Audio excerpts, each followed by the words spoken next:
जय हिंद दोस्तों, मैं हूं डॉक्टर हर्षित अग्रवाल और आप देख रहे हैं ग्लोबल अफेयर्स। जय हिंद दोस्तों, मैं हूं डॉक्टर हर्षित अग्रवाल और आप देख रहे हैं ग्लोबल अफेयर्स।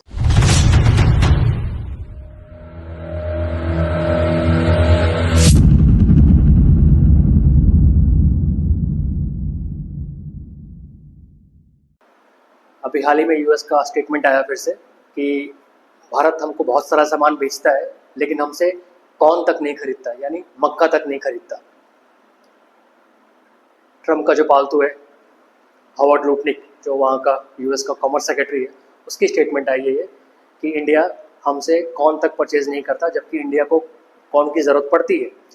इंडिया में कॉर्न इतना प्रोडक्शन हो जाता है जितना इंडिया को नीड है, इंडिया का डोमेस्टिक नीड जितनी है उतना प्रोडक्शन हो जाता है, लेकिन कभी कभी ऐसा होता है कि स्कार्सिटी हो जाती है कॉर्न की, उसके बावजूद इंडिया हमसे कॉर्न नहीं खरीदता, किसी और देशों से खरीद के अपनी ज़रूरतों को पूरा कर लेता है। ये हावर्ड लुटनिक की स्टेटमेंट है। अब दोस्तों, एक टाइम पे रशियन ऑयल बिगेस्ट इशू था यूएस और इंडिया के बीच में, जितने भी रिलेशन है उनको हैम्पर करने के लिए। जो इंडिया और यूएस के बीच में तनाव है उसका मेन मुद्दा था रूसी तेल, जो हम इंपोर्ट करते हैं रशिया से। लेकिन मैंने पहले भी कहा, मैं शुरुआत से कह रहा हूँ अपनी वीडियो में कि माजरा तेल का नहीं है, माजरा कुछ और है। अमेरिका शुरू से ही भारत का जो एग्रीकल्चर मार्केट है उसका एक्सेस चाहता है, जो यहाँ का डेयरी मार्केट है उसका एक्सेस चाहता है। शुरू से ही अमेरिका की नज़र भारत के एग्रीकल्चर मार्केट पर रही है। यूएस चाहता है कि वो अपना दूध, दही, सब्जी सब भारत के मार्केट में बेचे, लेकिन इंडिया एक टफ नेगोशिएटर है और इंडिया इस बात को माना नहीं। इंडिया ने लठ गाड़ दिया है दरवाजे पे और मना कर दिया है कि हम तुमको अपने एग्रीकल्चर मार्केट में घुसने नहीं देंगे, हम अपने किसानों की बलि नहीं चढ़ने देंगे। हाल ही में अभी यूएस के चीफ ट्रेड नेगोशिएटर भारत आए थे इसी सिलसिले में बात करने के लिए। दोस्तों, यूएस ना दुनिया का सबसे बड़ा प्रोड्यूसर है कॉर्न का। दुनिया में सबसे ज़्यादा कॉर्न का जो प्रोडक्शन होता है वो यूएस में होता है, और उसके बाद वहाँ से वो पूरी दुनिया में वो कॉर्न एक्सपोर्ट करता है। 2024-25 फाइनेंशियल ईयर में तकरीबन $15 बिलियन का एक्सपोर्ट किया है यूएस ने कॉर्न का। दोस्तों, ट्रम्प के साथ दिक्कत क्या हो रही है कि डॉलर को लेके ऐसे ही बहुत सारे देश यूएस से खफा हैं। कई सारे देश जो हैं वो डॉलर के खिलाफ दबे सुरों में आवाज़ उठा रहे हैं और बात कर रहे हैं कि क्या हम अपने लोकल करेंसी में ट्रेड कर सकते हैं। जैसे चाइना भारत करने वाला है, रूस चाइना कर रहा है, रूस इंडिया कर रहा है, इंडिया और यूएई कर सकते हैं या करने वाले हैं। ब्राज़ील ने भी पेशकश रखी है भारत के सामने कि हम भी अब अपने लोकल करेंसी में ट्रेड कर सकते हैं, डॉलर को पीछे रखते हुए। सऊदी अरेबिया सामने निकल के आया है कि हम बिना डॉलर यूज़ किए ट्रेड कर सकते हैं। तो कई सारे ऐसे मुल्क हैं, अब और ज़्यादा बढ़ रहे हैं। कई सारे मुल्क जो चाह रहे हैं कि हम बाकी देशों के साथ ट्रेड करें तो उसमें डॉलर का कोई योगदान ना हो। भाई, अगर मैं और आप ट्रेड कर रहे हैं और हम अगर अपनी लोकल करेंसी में ट्रेड करेंगे तो ज़्यादा फायदेमंद रहेगा। डॉलर को बीच में क्यों घुसाना हो? खास करके जब से रशिया यूक्रेन वॉर शुरू हुआ और यूएस ने रशिया को स्विफ्ट सिस्टम से बाहर कर दिया और रशिया के जितने भी फॉरेन एसेट्स थे, तकरीबन $600 बिलियन के फॉरेक्स रिजर्व जो रशिया के थे, जो डॉलर में थे, उसको फ्रीज कर दिया। तब से बाकी देशों के, दुनिया के तमाम देशों के कान खड़े हो गए कि कल को यूएस हमारे साथ भी ऐसा कर सकता है। हमारे फॉरेक्स रिजर्व में जितने भी डॉलर इकट्ठा है, कल को यूएस चुटकी बजाते ही उस डॉलर को फ्रीज कर देगा और एक ही झटके में हमने जो भी कमाया है वो सारा बर्बाद हो जाएगा। तो इतनी डिपेंडेंसी यूएस डॉलर पर ठीक नहीं है, इसलिए ये सारे देश अब दबे ही शब्दों में सही लेकिन बात कर रहे हैं। तो डॉलर की प्रॉब्लम तो पहले से रही है यूएस के साथ, ट्रम्प के सामने ये प्रॉब्लम तो है ही। साथ ही क्या हो रहा है, भारत भी बात नहीं सुन रहा यूएस की। यूएस तमाम तरीके के हटकंडे अपना रहा है। ट्रम्प और ट्रम्प के जितने भी पालतू हैं, चाहे वो पीटर नोवेरो हो, चाहे स्कॉट बेसेंट हो, चाहे हावर्ड लुटनिक हो, चाहे उसके secretary of state Marco Rubio हो, या पीट हेगसेथ हो जो डिफेंस सेक्रेटरी है उसके,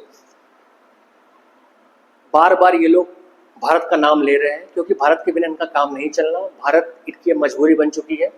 अब इनको भारत के साथ ट्रेड डील करना ही है, ये इनकी मजबूरी, इनका चॉइस नहीं रह गया है। अब लोग कहें कि पूरी दुनिया पड़ी है ट्रम्प के सामने, भारत अभी इतना ताकतवर तो हुआ नहीं है कि यूएस के लिए सिर्फ भारत ही ज़रूरी है। उसके पास तो और भी कई मार्केट है और यूएस मार्केट तो सबसे ज़्यादा आकर्षण पैदा करता है पूरी दुनिया के एक्सपोर्टर्स के लिए, पूरी दुनिया के बाज़ार के लिए। सब चाहते हैं कि यूएस में अपना सामान जाके बेचें। लेकिन दोस्तों, अब यहाँ पे बात करते हैं फैक्ट्स की कि क्यों भारत ज़रूरी है यूएस के लिए। यूएस कहाँ पे जाके फंसा है वो आपको बताता हूँ। क्योंकि अब ट्रेड डील तो करना ही पड़ेगा यूएस को, उसके बिना गुजारा नहीं है। लेकिन क्योंकि यूएस सुपर पावर है तो अच्छे से तो बात करेगा नहीं, बदतमीजी से बात करता है, या वही उसकी फितरत रही है और बदतमीजी से बात कर भी रहा है कि अगर तुम मेरी बात नहीं मानोगे, अगर हमें एक्सेस नहीं दोगे, अगर ये करोगे तो हम वो कर देंगे, अगर तुम हमारी बात नहीं मानोगे टैरिफ लगा देंगे, तुम पे सैंक्शन लगा देंगे। ये सारी बात यूएस करता चला आ रहा है। उसका एक आदमी इंडिया को धमकाता है, दूसरा आदमी पोलाइटली बात करता है। ट्रंप अभी मोदी जी के बर्थडे पे उनको विश कर रहा है। तो गुड कॉप बैड कॉप पूरा चल रहा है भारत और यूएस के बीच में।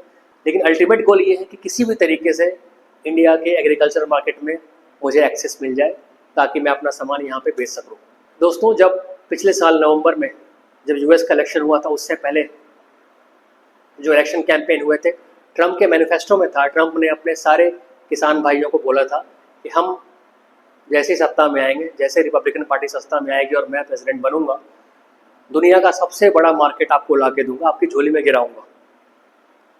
तो ट्रंप को तो ये करना ही पड़ेगा, क्योंकि नहीं तो ये एक पॉलिटिकली सेंसिटिव इशू बन जाएगा और इससे ट्रंप की सत्ता भी जा सकती है। क्योंकि किसानों को इसने यही बोला था, मेनली ये किसानों को बोलकर और ये बोलकर कि मैं अमेरिका का जो कर्ज है उसको बहुत हद तक कम कर दूंगा। आज तकरीबन अमेरिका का कर्ज $37 ट्रिलियन का है, वो कर्ज कम कर दूंगा और किसानों के लिए सबसे बड़ा बाजार उनको ला के दूंगा। इसी के बदौलत ट्रंप जीत के आया था। अब दोनों में से अगर कोई चीज़ नहीं होगी तो ट्रंप की जो कुर्सी है उस पर खतरा मंडराएगा, इसलिए ट्रंप बेचैन है। यूएस का सबसे बड़ा ट्रेडिंग पार्टनर चाइना है और चाइना एग्रीकल्चर सेक्टर में दुनिया का बिगेस्ट इम्पोर्टर है। सबसे ज़्यादा चाइना इंपोर्ट करता है अपने एग्रीकल्चर प्रोडक्ट्स को। ट्रंप ने पिछली बार जब चाइना पर टैरिफ लगाया था, जब चाइना ने जो भी अपने एग्रीकल्चर कंसाइनमेंट के ऑर्डर थे वो यूएस से हटा लिए, यूएस को देना बंद कर दिया था, जिससे यूएस को काफ़ी लॉस हुआ था और झटका लगा था। चाइना तकरीबन 36 मिलियन टन ऑफ सोयाबीन जो है वो यूएस से इंपोर्ट करता है। अब ये कितना ज़्यादा है इसका अंदाज़ा आप ऐसे लगाइए कि भारत में सोयाबीन का जो प्रोडक्शन होता है वो तकरीबन 11 मिलियन टन है। जितना भारत में प्रोड्यूस होता है उससे 3 गुना ज़्यादा चाइना इंपोर्ट करता है यूएस से, 36 मिलियन टन। पिछली बार जब ट्रंप ने चाइना पर टैरिफ लगाया था तो चाइना ने उसमें से 20 मिलियन टन घटा दिया,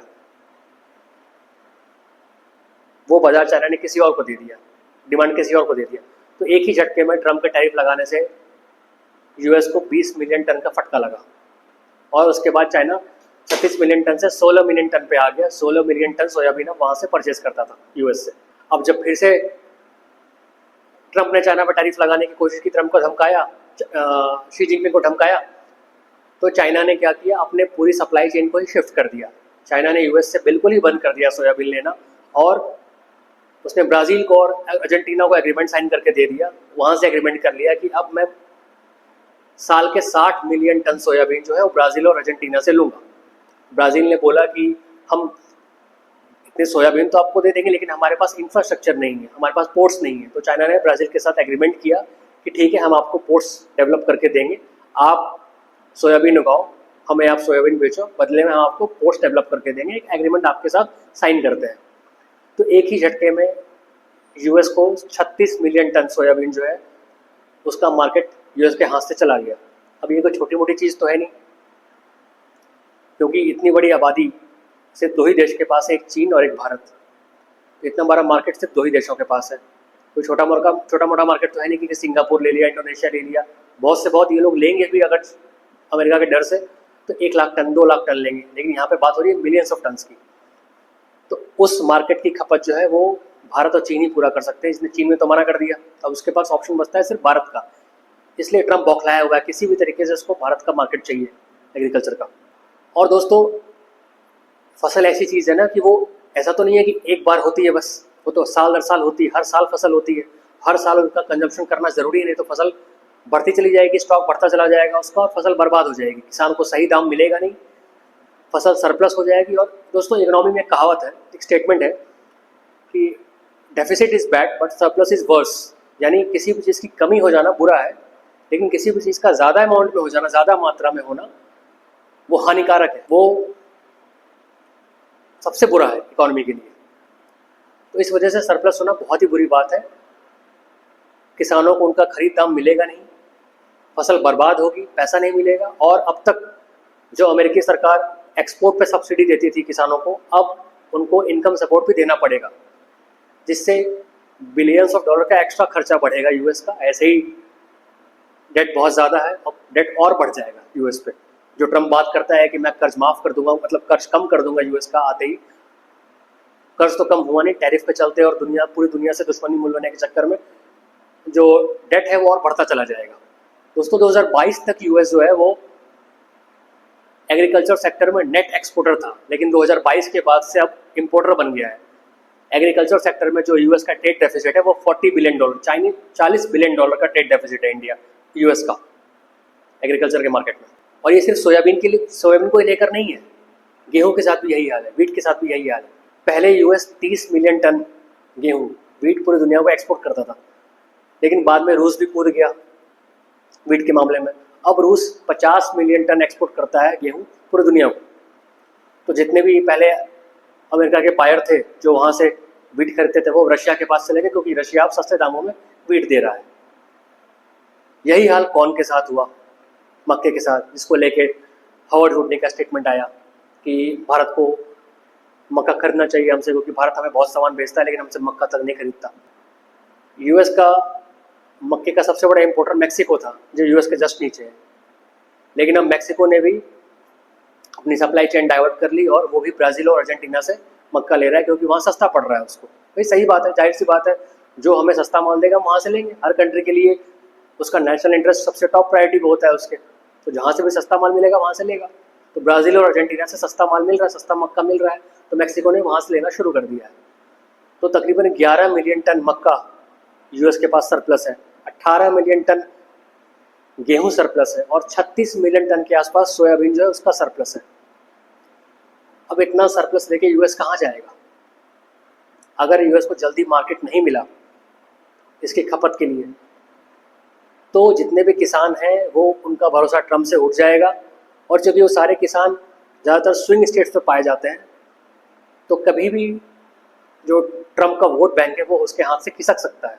इस वजह से ट्रम्प और उसकी पूरी कैबिनेट बेचैन है कि किसी भी तरीके से भारत का बाजार मिल जाए उसको, क्योंकि इतने बड़े कंजम्पशन को संभालना, इतनी बड़ी भूख और किसी देश के पास नहीं है भारत और चीन के अलावा। इस वजह से ये लोग बौखाए हुए हैं। रूसी तेल ये सब तो बहाना था, एक कारण था, लेकिन मेन चीज़ एग्रीकल्चर और डेयरी सेक्टर था। भारत इस पे तो कतई नहीं मानेगा, ये भारत के लिए रेड लाइन है, क्योंकि अगर इस पे भारत मान गया तो यहाँ के किसान सड़क पे आ जाएंगे। दूसरी चीज़ जीएम क्रॉप्स को लेके, जेनेटिकली मॉडिफाइड क्रॉप्स, अगर उसको भी लेके मान गया भारत, अगर जेनेटिकली मॉडिफाइड क्रॉप्स इंडिया मानने लगे, तो वो इतने सस्ते हैं अंतर्राष्ट्रीय बाजार में, इंटरनेशनल मार्केट में इतने सस्ते हैं जीएम क्रॉप्स की भारत की एमएसपी, भारत जो एमएसपी देता है यहाँ के किसानों को, तकरीबन 22 क्रॉप्स पे एमएसपी देता है भारत, वो बिल्कुल वेस्ट चला जाएगा, एमएसपी का कोई रोल रह ही नहीं जाएगा उसके बाद। तो GM, genetically modified crops, agriculture sector, dairy sector, ये भारत के लिए रेड लाइन है, नहीं मानेगा भारत इस बात को लेकर। अब देखते हैं ट्रेड डील कहाँ तक जाती है यूएस के साथ, आगे क्या होता है। अगर आपको वीडियो पसंद आई तो इसे लाइक करिए, हमारे चैनल को सब्सक्राइब करिए, बेल आइकन दबाना मत भूलिएगा। जय हिंद, भारत माता की जय।